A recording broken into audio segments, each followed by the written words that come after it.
permasalahannya adalah dalam konteks perdagangan melalui pelayaran ini membuat kekhawatiran bagi kapal-kapal berbendera lain bahwa ini semacam war zone, sehingga mereka lebih baik menghindar.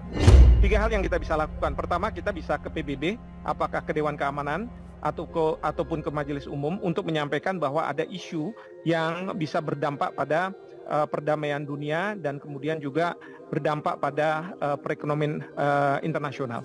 Ini yang kita bisa lakukan. Yang kedua adalah kita bisa melakukan lobby-lobby yang berhubungan dengan pihak Houthi, katakanlah begitu, untuk mereka tidak melakukan serangan-serangan.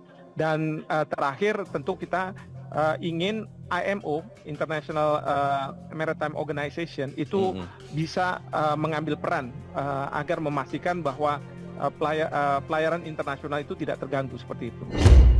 Itu kapal Gamsunoro milik Pertamina Shipping, berbendera Indonesia dan juga diawaki oleh kru Indonesia. Nah, kita lihat ya. Saat ini kapal Gamsunoro sudah selesai loading di Rabi, Saudi Arabia, dan sedang berlayar di Laut Merah untuk menuju ke Suez Canal. Alhamdulillah, baik kapal dan seluruh kru dilaporkan aman dan selamat. Kami ucapkan terima kasih kepada seluruh pihak yang telah memberikan perhatian, bantuan, dan juga dukungan atas kapal MT Gamsunoro yang saat ini sudah berhasil melintasi daerah high risk area di Laut Merah.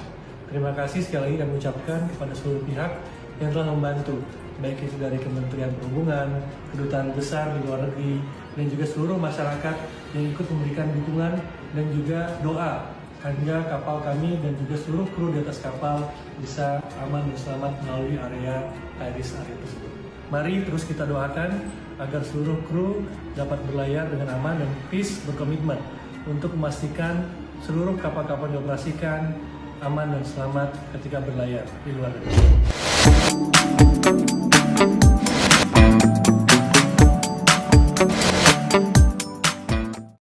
Setelah kapal tanker Indonesia Gamsunoro sukses melewati Laut Merah, kini giliran kapal Rumah Sakit Indonesia yang berlayar menembus ketegangan antara Houthi dan Amerika Serikat menuju Gaza, Palestina. Indonesia dianggap sangat berani menerobos wilayah yang paling dihindari kapal-kapal komersil lain di dunia. Salah satu negara yang memilih sembunyi dari Houthi adalah Malaysia. Kapal-kapal Malaysia lebih memilih menempuh rute yang lebih panjang, yaitu lewat Tanjung Harapan, Afrika Selatan karena alasan keamanan. Akibat keputusan ini, jalur perdagangan Malaysia termasuk Singapura menjadi terganggu. Konsumen di negara itu pun diperkirakan akan menanggung beban terbesar dari kenaikan biaya pengangkutan. Dilansir dari Free Malaysia Today atau FMT, tarif pengiriman peti kemas dari Port Klang, Selangor, menuju Rotterdam, Belanda disebut melonjak 200%. Manajer Umum Otorita Pelabuhan Klang, K. Subramaniam, mengatakan bahwa krisis Laut Merah membuat sejumlah kapal yang singgah di pelabuhan Malaysia lebih sedikit. Hal ini karena kapal menghabiskan waktu lebih banyak saat melewati Tanjung Harapan. Perjalanan pulang pergi dari Port Klang ke Rotterdam biasanya memakan waktu 65 hari melalui Laut Merah dan terusan Suez. Namun, jika kapal menghindari mengambil rute mengitari Tanjung Harapan, waktu perjalanan diperkirakan mencapai 85 hari. Sementara itu, PT Pertamina International Shipping atau PIS melaporkan, kapal MT Gamsunoro telah menyelesaikan proses loading di Pelabuhan Rabigh, Arab Saudi. Kini kapal tanker milik anak usaha PT Pertamina Persero tersebut telah beranjak meninggalkan area Laut Merah untuk melanjutkan pelayaran menuju terusan Suez. Sebelumnya ramai diberitakan kapal MT Gamsunoro sukses melalui Laut Merah yang kondisinya tengah mencekam akibat blokade yang dilakukan kelompok Houthi Yaman. Kelompok tersebut menyerang kapal tanker dan kapal pengangkut lainnya yang diduga terafiliasi dengan kepentingan Israel dan Amerika. Terkait kelancaran pelayaran kapal MT Gamsunoro, petinggi PIS membeberkan kuncinya. Menurutnya, tim PIS terus melakukan monitoring ketat, serta koordinasi dengan pihak-pihak yang berkepentingan di area Laut Merah sejak wilayah itu memanas, dan juga terus memantau perkembangan situasi. PIS juga intens berkomunikasi dengan Singapore Maritime and Port Authority, atas pertahanan Kedutaan Besar Uni Emirat Arab, Direktorat Jenderal Perhubungan Laut, Kementerian Perhubungan Indonesia, dan lainnya.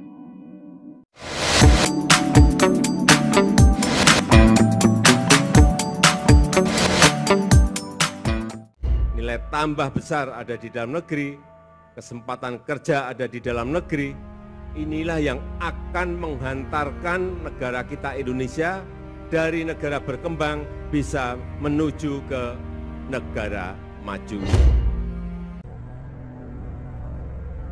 Di awal tahun 2023 lalu, kabar kurang sedap datang dari pabrikan mobil listrik Amerika, Tesla. Tesla dirumorkan bisa mengalami kebangkrutan karena mobil mereka tidak laku di pasaran. Beberapa waktu lalu Tesla juga memutuskan untuk menciptakan perang harga dengan memberi diskon besar-besaran untuk unit mobil listrik mereka. Tindakan ini cukup mengguncang industri mobil listrik selama beberapa bulan terakhir.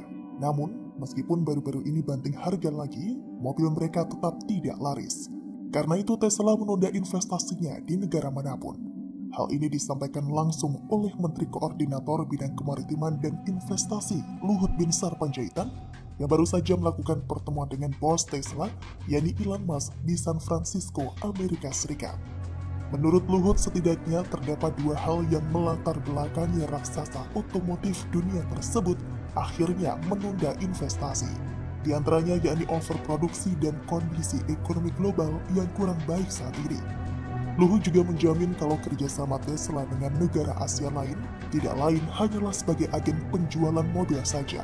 Dia menyebut tujuan utama Indonesia menggait investasi Tesla bukan untuk jadi agen penjualan mobil, akan tetapi untuk membuat pabrik kendaraan listrik di Indonesia.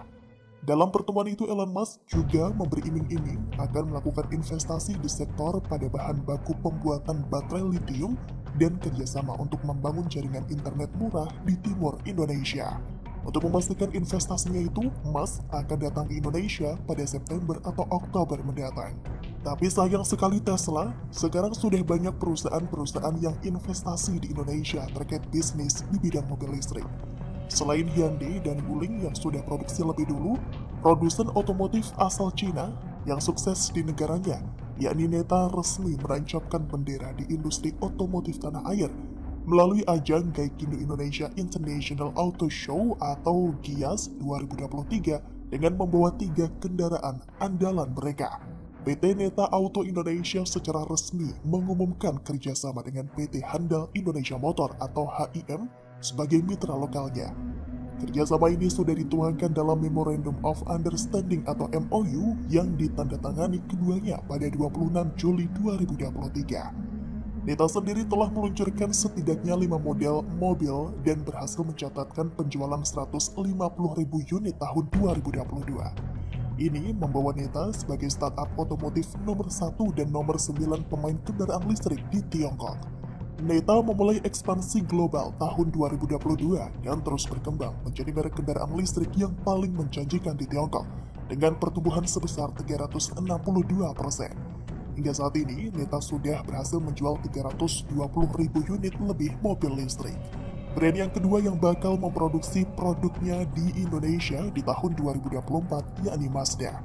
Meski PT Eurocars Motor Indonesia atau EMI sebagai distributor Mazda di tanah air, hingga saat ini secara resmi belum memiliki line-up kendaraan listrik di Indonesia, namun Managing Director PT EMI Eurocars Motor Indonesia sebagai distributor Mazda di tanah air mengatakan, sesuai dengan pembicaraan dengan prinsipal, yaitu Mazda Motor Corporation, juga pihaknya sudah siap untuk membangun pabrik di Indonesia dalam waktu dekat. Bahkan sudah melakukan survei lokasi. Sejatinya, pabrik Mazda di Indonesia ini ditujukan untuk memproduksi kendaraan konvensional. Namun seiring berjalannya waktu dan mulai berkembangnya kendaraan-kendaraan listrik di pasar nasional, membuat jenama negeri matahari terbit ini juga memiliki rencana untuk membuat kendaraan ramah lingkungan tersebut secara lokal. Indonesia mulai dipercaya oleh industri kendaraan listrik dunia karena selain memiliki bahan baku yang melimpah, juga didukung oleh insentif yang dapat membantu pengembangan infrastruktur dan penetrasi. Oleh karena itu, kalau tidak memilih Indonesia untuk investasi, bukan Indonesia yang akan rugi. Nah, soal Tesla dan Elon Musk, kita tunggu dan lihat saja ke depannya. Jika masih menganggap Indonesia bisa diberi harapan palsu, kita katakan goodbye Tesla saja.